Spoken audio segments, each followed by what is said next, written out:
తాకట్టులో ఉన్న మీ బంగారాన్ని విడిపించి అదే రోజు ఉన్న ఆన్లైన్ రేటుకే మేము కొంటాము. Ganesh gold buyers. మా నంబర్ 9160556916. రాష్ట్ర గవర్నమెంట్ పిటిషన్ దాఖలు చేసింది బీసీకి సంబంధించి, ఏదైతే బీసీ రిజర్వేషన్ 42% సంబంధించి హైకోర్టు తీర్పు మీద సవాల్ చేస్తూ సుప్రీంకోర్టులో ఈరోజు పిటిషన్ దాఖలు చేసింది.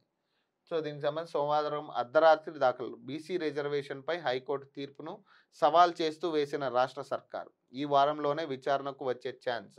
42% రిజర్వేషన్పై పట్టు వీడని రేవంత్ అంట.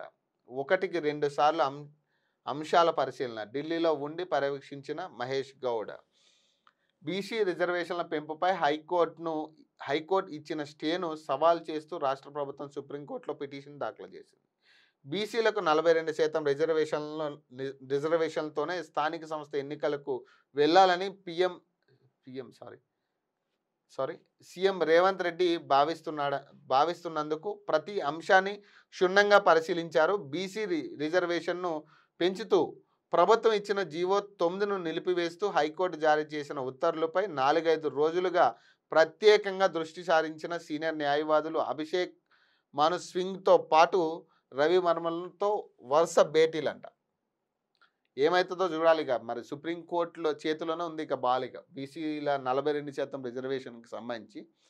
ఇక సుప్రీంకోర్టే కీలకం కాబోతోంది. ఇప్పుడు ఏదైతే హైకోర్టులో జరగాల్సింది జరుగుతూనే ఉంది, ఇప్పుడు సుప్రీంకోర్టు తీర్పు ఎట్లా ఇస్తుందనేది సర్వత్ర ఉత్కంఠ కనపడతా ఉంది.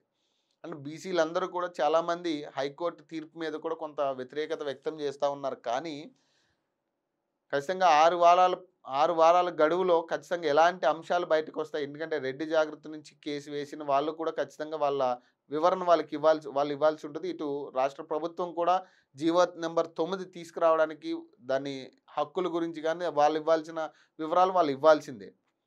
సో ఈ క్రమంలో ఒకవేళ సుప్రీంకోర్టు మళ్ళీ మీరు హైకోర్టులోనే తేల్చుకోవాలంటే మాత్రం మళ్ళీ ఇది రిపీటెడ్ వర్షన్ 6 వారాల తర్వాత. ఏదేమైనా కానీ స్థానిక సంస్థ ఎన్నికలు ఈ సంవత్సరంలో ఉండబోవు అనేది స్పష్టమవుతా ఉంది. ఇక ఈ సంవత్సరంలో స్థానిక సంస్థలు ఎన్నికలు ఉండవు. ఇంకా వచ్చే సంవత్సరం ఏ మేలోనో ఏప్రిల్లోనో పెట్టాల్సిన పరిస్థితి తప్పితే ఇప్పుడైతే స్థానిక సంస్థల ఎన్నికలు ఈ సంవత్సరం అయితే ఎక్స్పెక్ట్ చేయాల్సిన అవసరమే లేదు. ఒకవేళ పెట్టుకోమన్నా కూడా ఇక కోర్టు ఏమంటుంది, మీరు పాత పద్ధతిలో వెళ్తానంటే వెళ్ళండి అని. మరి పాత పద్ధతిలో వెళ్ళే పరిస్థితి లేదు కదా. బీసీలు చెప్తా ఉన్నారు మాకు ఖచ్చితంగా 42% రిజర్వేషన్ అమలు చెయ్యాలి అనేది. మరి అలాంటప్పుడు ఇప్పుడు పాత పద్ధతిలో వెళ్ళే పరిస్థితి లేదు. బీసీలు కూడా ఒప్పుకునే పరిస్థితిలో లేరు.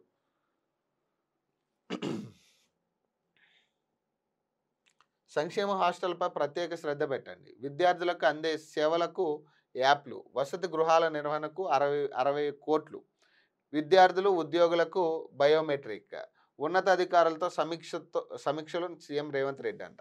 సంక్షేమ శాఖ వసతి గృహాల్లో అత్యవసర పనుల కోసం రాష్ట్ర ప్రభుత్వం 60 కోట్లు కేటాయించింది. బీసీ, ఎస్సీ, ఎస్టీ, మైనారిటీ వసతి గృహాల్లో డైట్ ఛార్జీలు, తాత్కాలిక సిబ్బంది జీతాల విడుదల, మోటార్ల మరమ్మతులు, ఇతర అత్యవసర పనులకు వినియోగించుకునేందుకు గాను ముఖ్యమంత్రి సహాయ నిధి నుంచి ఈ నిధులు కేటాయించినట్టుగా తెలుస్తూ ఉంది.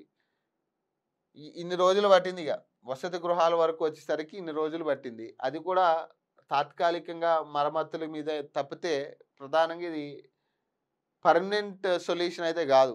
తాత్కాలికంగా ఎవరికైతే జీతాలు పెండింగ్ ఉన్నాయో వాళ్ళకి జీతాలు ఇస్తారు. మరమ్మతులు ఏమైనా ఉంటే చేయించుకోవాలి. వీటే తాత్కాలిక పనులు ఇవి అంతే తప్పితే ఇది ఏమంటారు దాన్ని పర్మనెంట్ పనులు అయితే కాదు.